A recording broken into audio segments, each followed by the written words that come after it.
Okay, so that we will not stay too much behind schedule, I will now introduce Louise Rouse, whose artistic work I've been following for, I think, almost 15 years now. Louise Rouse is an artist and an adjunct professor at for fine art at the Temple University in Japan. And she is currently also funded by the Japanese Ministry of Culture for her doctoral research at the Tokyo University of Arts at the printmaking department.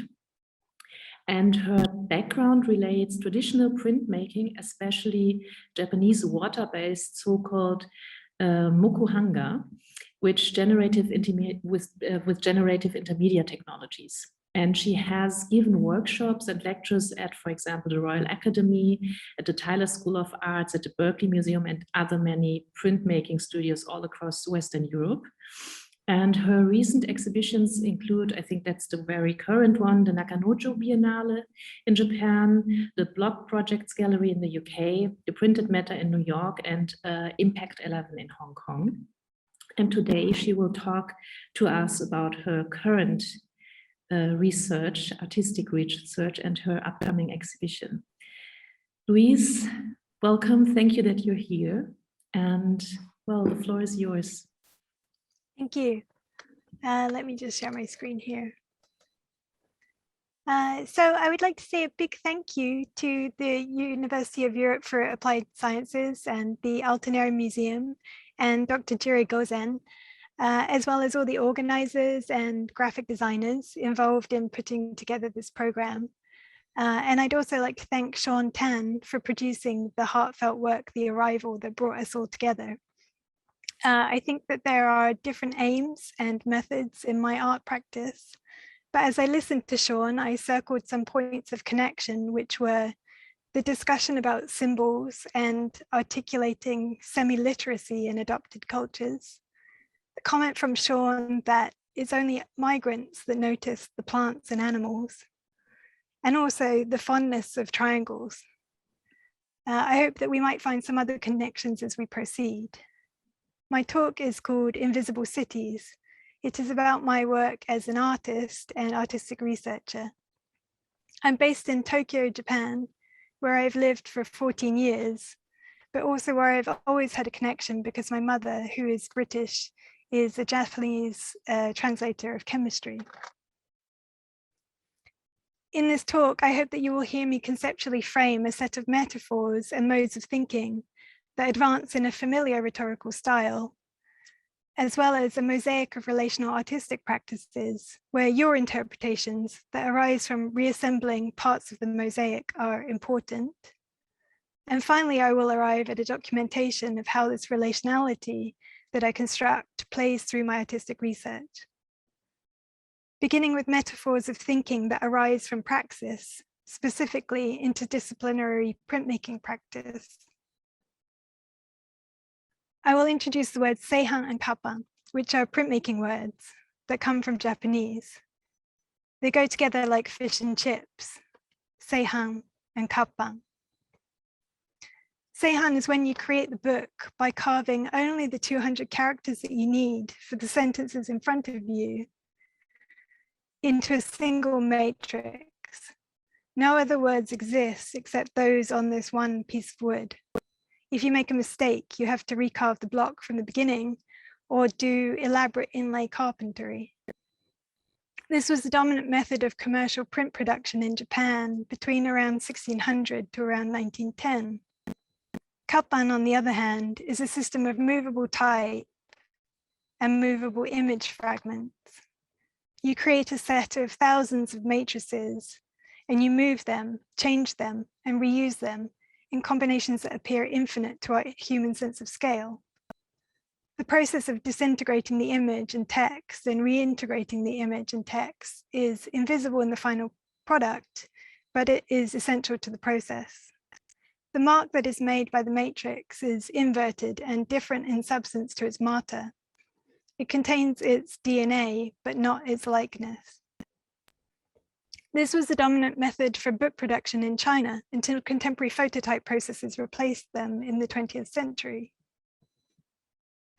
The difference in printing systems between China and Japan can partly be explained by Japan's isolation policy between 1603 to 1868, which effectively shut Japan at a time when colonial threat was building in East Asia. But it can also be explained by the nature of the unique heteroglossia and dialogism found in the ongoing process of orthographic development of written Japanese. This surviving text, which is from a much later period than the origins of the technique, shows what is called kanbun kundoku, literally Chinese texts with Japanese reading. Instead of translating, the script uses transposition to indicate Japanese pronunciation and codes for how to switch phrases to create a Japanese grammar without moving subject-verb-object order in the original text. Later stages of development accommodated Japanese using Chinese characters through a system of manyogana, where each very complicated ideogram is repurposed as a phonetic script, divorcing the original meaning in favor of pronunciation. Manyogana has largely been replaced, but it can still occasionally be found in daily life. The difficulties of working with manyogana provided the impetus for innovating more simple phonetic script systems, which continued to be used interchangeably with hiragana until after the Second World War. Finally, three standard scripts dominated: katakana for foreign loanwords and some other uses, hiragana for grammatical conjunctions and some other uses, and kanji for idiomatic nouns and verbs and some other uses. So in concluding this metaphor of seihang and kappan, we can see that the plurality of Japanese orthography resists systematization, and that improvising letter forms in the moment was a commercially logical decision, resulting in the aesthetics of always different hand-painted, then hand-carved and printed typography. There is abundant evidence that Japan had access to movable type technology, starting from at least the 16th century, but chose against movable type despite a print production scale that equaled or exceeded that of Europe of the same period. And yet there is some paradox here that in creating a standard letter form, a standard letter A, for example, which stands for or represents all possible letter A's, by isolating it and using it effectively through a process of collage to disintegrate the matrix and reintegrate it, variation and change appear to offer reflexivity. So both of these modes of thinking, viewed through the lens of rationalization, produce paradoxical conclusions in my mind. Which is a more static system? Which is a more dynamic and fluid? Cultural linguistic context complicates the answer to that. Staying with movable type, why should we think with the aid of praxis? Why should we think by the modes of production? Here I take an interest in the project of Benedict Anderson, who described print capitalism.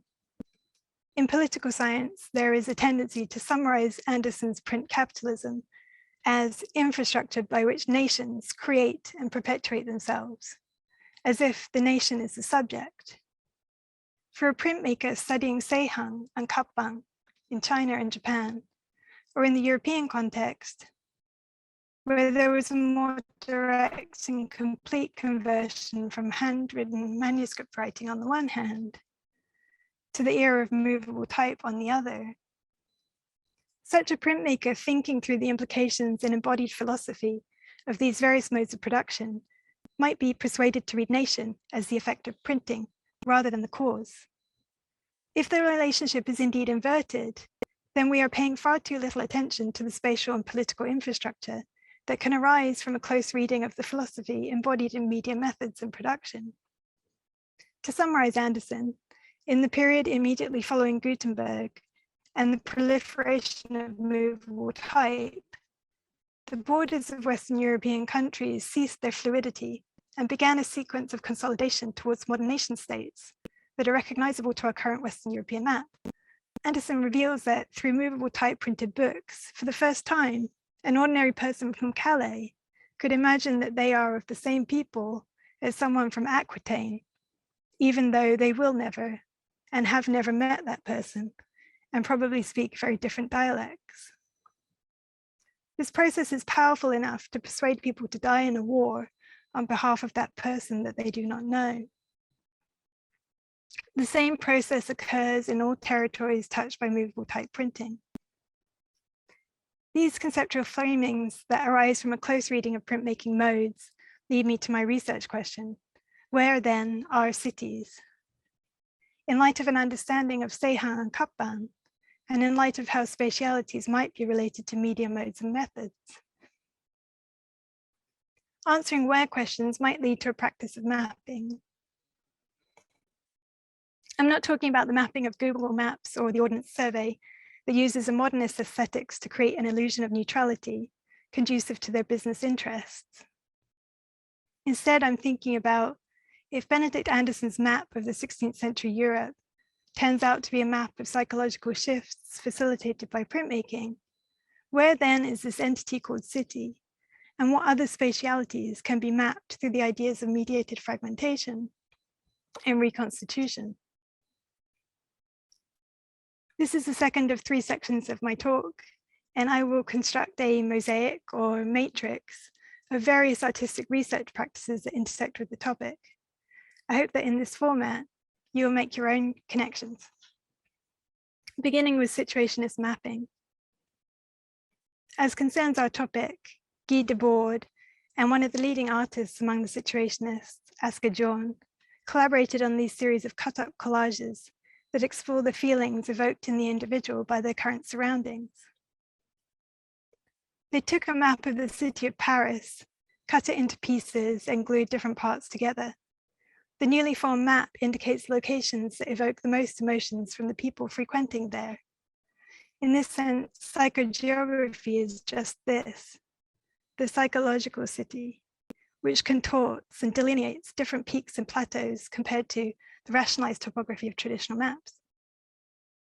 This version of the city is thought to be a series of linked, transformable structures which were able to adapt to the current needs of art. They hated the monotony of the way the state-planned city pulled its citizens through well-worn grooves each day on a commute. In quite a direct way, I see the disintegration and reintegration aesthetics of Kappan, or movable type in these works, being activated as a political strategy. Immaterial cities.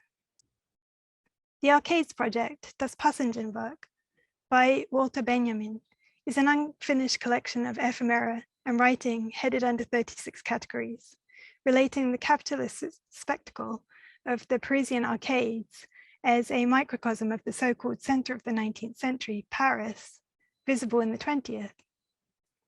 The focus of his investigation were arcades like this one, iron and glass roofed shopping passages in Paris that were edge spaces with entrances between otherwise normal rows of houses.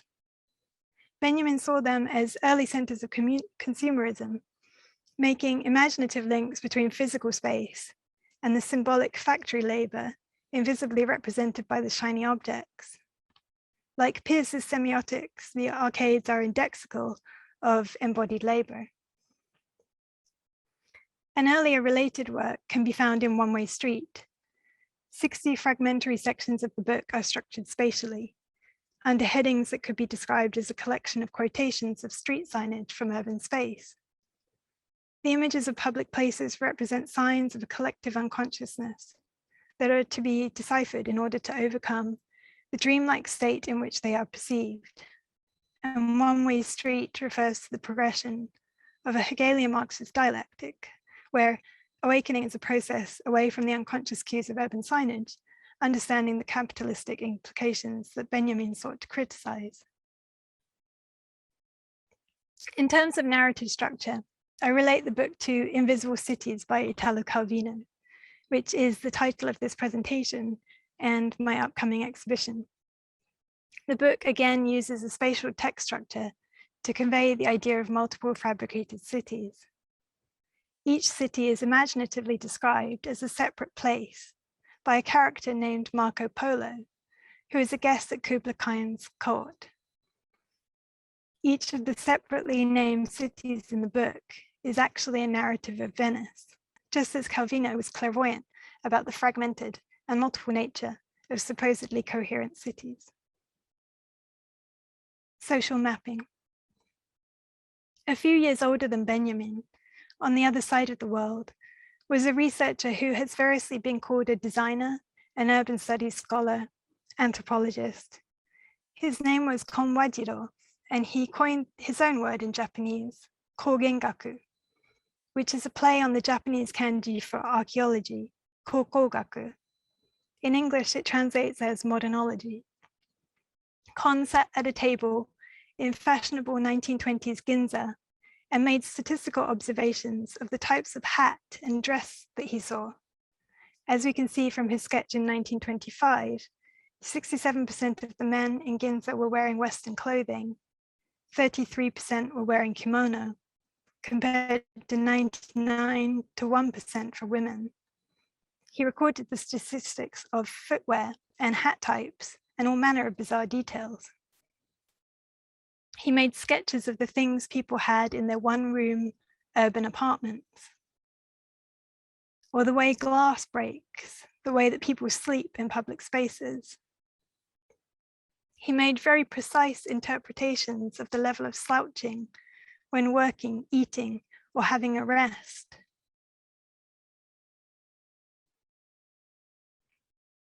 Absurd genealogy, High Red Center, Akasegawa Genpei, Thomason.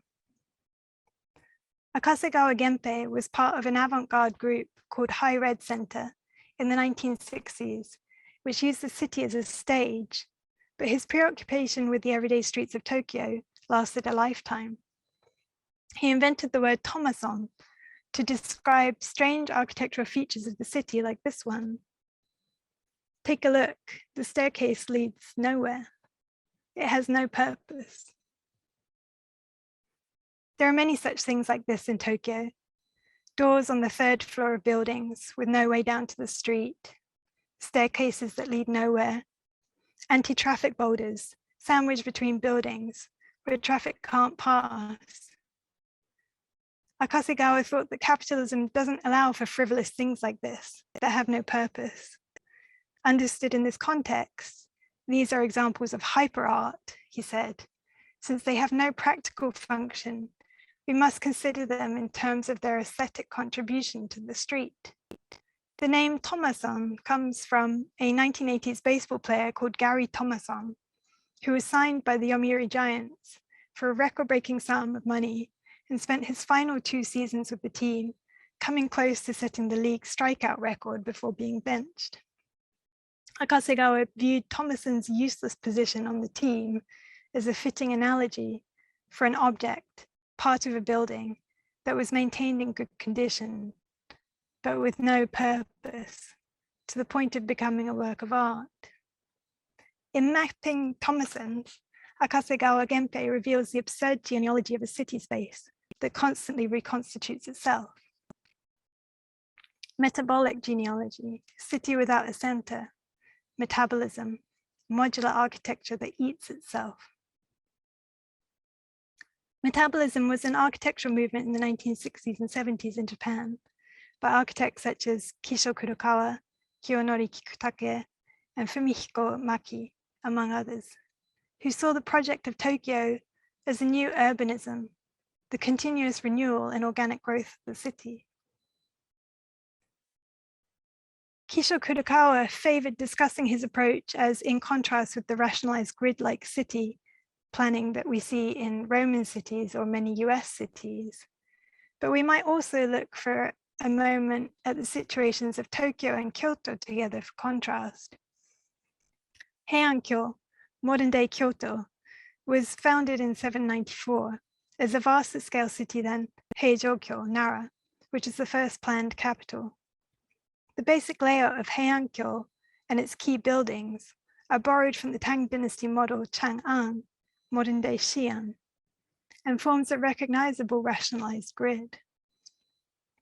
The early maps of Edo, or Tokyo, however, show evidence that Tokugawa Ieyasu had a major battle in mind, building what could be the strongest castle of its time, and moreover, contending with the topography of hills and inlets in Edo. The shapes around the castle grew in more organic formations from this militaristic first principle. Contending with a lot of fires in the preceding 300 years, Tokyo rebuilt at speed many times, and this continual renewal only accelerated in the post-war period. For me, there seems to be some parallels in urban planning between the grid of Kyoto and the fluidity of Tokyo, with the ideas of Kappan and Seihan that I mentioned at the beginning. Where metabolism architect Kiso Kurokawa sought to work with the organic growth of the city through modular systems that could be interchanged, added, extended, as exemplified in his 1972 building, Nakagin Capsule Tower, where only 2 bolts are required to add new units to the building. What is at stake in the city? Phenomenology of lived cities. These are works by artist and philosopher Adrian Piper. Piper grew up in an upper middle class Black family in New York and attended a private school with mostly wealthy white students. Here, as she describes, she became an unwilling witness to racism, and her early works used Dada-esque street performances to actualize the feelings she had of estrangement and ostracism and deal with issues of racial passing. In this work in 1971, in typical absurd fashion, she wears a towel in her mouth, making extreme the sense of other eyes on her as she moves through public space. Pope L, who began a series of street performances in the late 1970s, which he called crawls, using his body to pose questions about division and inequality on the streets and stages of New York City. Quoting from the New Yorker, for Pope L, crawling on the street is a way to direct our attention to a world out of view, specifically to the world of anyone who has lost verticality, the term that he uses to describe the function of being wealthy enough or healthy enough to remain upright and in motion. This social geometry is Pope L's way of exploring inequalities that are often obscured by layers of complicity, guilt, and inaction, and a sense of inevitability. The grueling technique was deliberate, the labor itself an essential texture of his art. At MoMA, visitors can examine the obliterated knee pads of Pope L's heroic costume, which is laid out like an exhausted-looking exoskeleton. Another performance artist, Da Ching-she, originally from Taiwan, who, while serving as a sailor, jumped ship in 1974 in the Delaware River to become an illegal immigrant in the US, working as a dishwasher for a long time. He took up the city as his material during his one-year performance in 1981, where he spent the period from 26th of September to 26th of September of the following year, outdoors in the streets of New York City. He never entered buildings of any other kind of shelter, including cars, trains, airplanes, boats, or tents. He walked as a pilgrim through the streets of the city with just a backpack and a sleeping bag. The winter of that year was, in fact, one of the coldest winters of the century in New York. The work forms part of a lifetime of durational performances, extreme and often solitary in nature. And finally, I turn to the photography artist Sophie Cowell, and particularly her work Suite Vientiane, which was her first artist book. In her words, "For months I followed strangers on the street for the pleasure of following them, not because they particularly interested me. I photographed them without their knowledge, took note of their movements, then finally lost sight of them and forgot them. At the end of January 1980 on the streets of Paris, I followed a man whom I had lost sight of a few minutes later in the crowd. That very evening, quite by chance, he was introduced to me at an opening. During the course of our conversation, he told me he was planning an imminent trip to Venice. I decided to follow him. The work blends fiction and everyday life, where the city becomes a repository for Cowell's desires, and there is a strange confrontation between the idea of the woman artist as stalker, juxtaposed with the vulnerability of being a woman in public spaces. Finally, I reach the third section of my talk, where I will discuss my artistic research in relation to the metaphors and the relational motifs that I have set up. Each of the graphemes I work with in my research involves walking in the city. So there is a shared intensity of scale in each mode, but each changes scale through different processes of printmaking. Here you can see me using the city as a printing plate, going from place to place and performing this printing action. I would relate this back to the section on bodies at stake in the city, since my presence in Tokyo is never a camouflaged one. I'm always a conspicuous presence in my surroundings, and adding in these strange actions, it really does become some quiet performance that is witnessed by hundreds of passers-by. And sometimes there are interactions with other people who are in the space in that moment, which is also an aspect of the work. I published an essay about these interactions and the performance in the city in Slanted magazine in 2018. The works form a series of 3 artist books made up from frottage prints that were all printed directly from Tokyo streets, on display here at Block Projects Gallery in Sheffield, as part of an exhibition called Out of Bounds with artists Yurie Nagashima, Risa Tsunegi, and Risa Iwatake. The rubbings are thematically grouped, each around a neighborhood near where I was living at the time. This one is called Kabukicho. It is the entertainment district of Tokyo that has a lot of hostess clubs and yakuza presence, and it borders on the South Korean district of Okubo. This one is titled Commute and features textures encountered in the station, platform, train areas between Shinjuku and Shibuya stations. They are displayed at around 2.5 meters in length as a memory of the walks that were involved in making them. The rubbings are the exact scale of the original in the street. In each aspect of the research that I'm showing you, there is a sense that each grapheme or place marker is a piece of movable type, as I discussed in the beginning. Each is a part of a linguistic system that is also a mapping system. Through the processes of printing, they get rearranged, abstracted, modified, disassembled, reassembled, and reconstituted. The second of 3 processes of mapping for me has been about looking at weeds as citizens, or an aesthetics of weed citizenship. In the question of where are cities, weed citizenship allows me to understand a migrating fluid life form that is improvised in marginal spaces. Especially in the context of the global pandemic, this biological life resists the idea of national borders and national rules on quarantine. I focus particularly on weeds along the Sumidagawa River, which is the old trade route into Tokyo. Goods and ideas come in through the bay, traveling up the river to the heart of the city.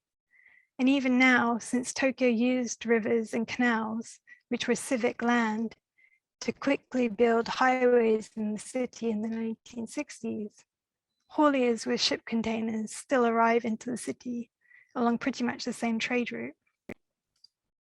I prefer to draw from life because there is the unpredictable nature of your 2 eyes trying to translate a single image, your head moving around, and all the complexity of vision. But I am still a little uncomfortable with the aesthetics of botanical illustration and its associated histories.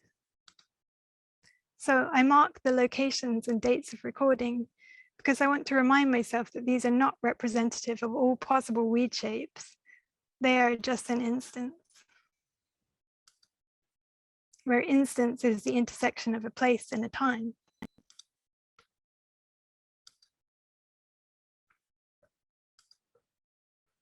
Each one becoming again like a grapheme, a place marker. I experimented for a while with using rotoscoping or other ways beyond the aesthetics of botanical illustration. But ultimately, I keep coming back to drawing from life, my 2 biological eyes, rather than the single eye of the camera. And from here, I work through a series of enlargings, resizing, tracing, retracing, disassembling, and reconstructing. The use of tracing paper is very instinctive for printmakers that have to think in layers as fragments.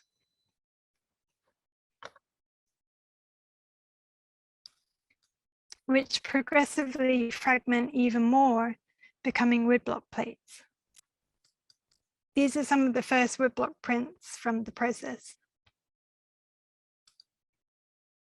They are studies for larger pieces that I incorporated with a pleated paper structure that I think reveals the fragmentation of printmaking. These structures are capable of multi-pivoted movements. I'm currently working on making a much larger work, printed with silkscreen. I use hand-drawn inked transparencies, which I have cut and reassembled. This is the floor of my bedroom right now. We are due to set up the show next week, and you can see the prototype for the fold hanging. The prints are on one side of the paper, and on the underside is a kind of industrial metallic surface. And this giant folded paper installation will be shown alongside the original weed drawings. And large transparent fabrics that are digitally printed will be installed in one of the gallery's second floor windows to show the tracing process through one window and the city in the other, hopefully giving a sense of this moving, fluid weed life that enters the city via the Sumidagawa River. I turn to my final mode of mapping. These are a selection of forms that came out of a program I coded to construct letter forms based on the constituent elements of Japanese hiragana. This comes after a long period of documenting vernacular typography from the streets of Tokyo. So far, I have retraced around 500 letter forms, which are GPS tagged. They look something like this.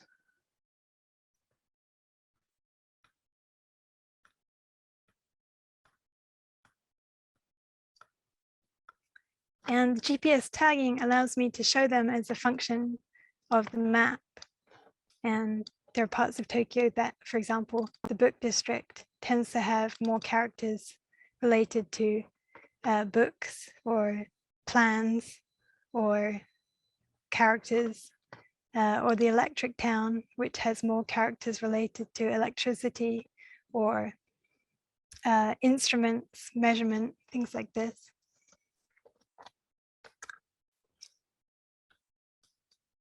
As I mentioned earlier in the talk, the Japanese orthography is multi-voiced. It is permissive and plural when it comes to other languages flowing through it. This surprising plurality is, however, readily evident on the streets. Hiragana, katakana, kanji, and Roman characters are interchangeable. There are at least 4 perfectly acceptable ways to script tobacco in Japanese. But look further and you can sometimes find other examples of plurality. This image only resonates with those who have some familiarity with both kanji and hangul, but here we can see a case of the typography of Korean seamlessly integrated with Japanese. Or the inverse, where kanji has been turned into circles to harmonize with hangul at this Korean cafe chain near Shinjuku.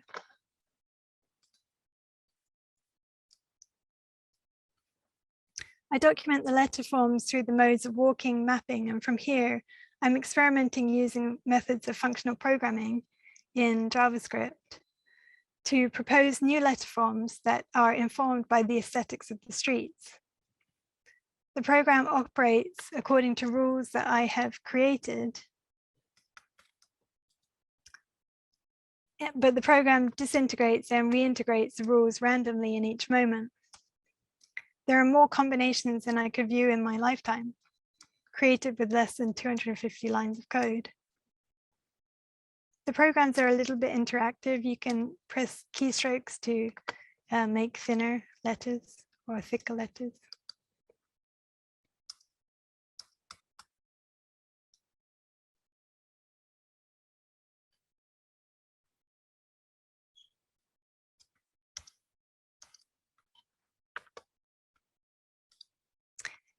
Thank you for listening. I'd like to stop here and invite your questions.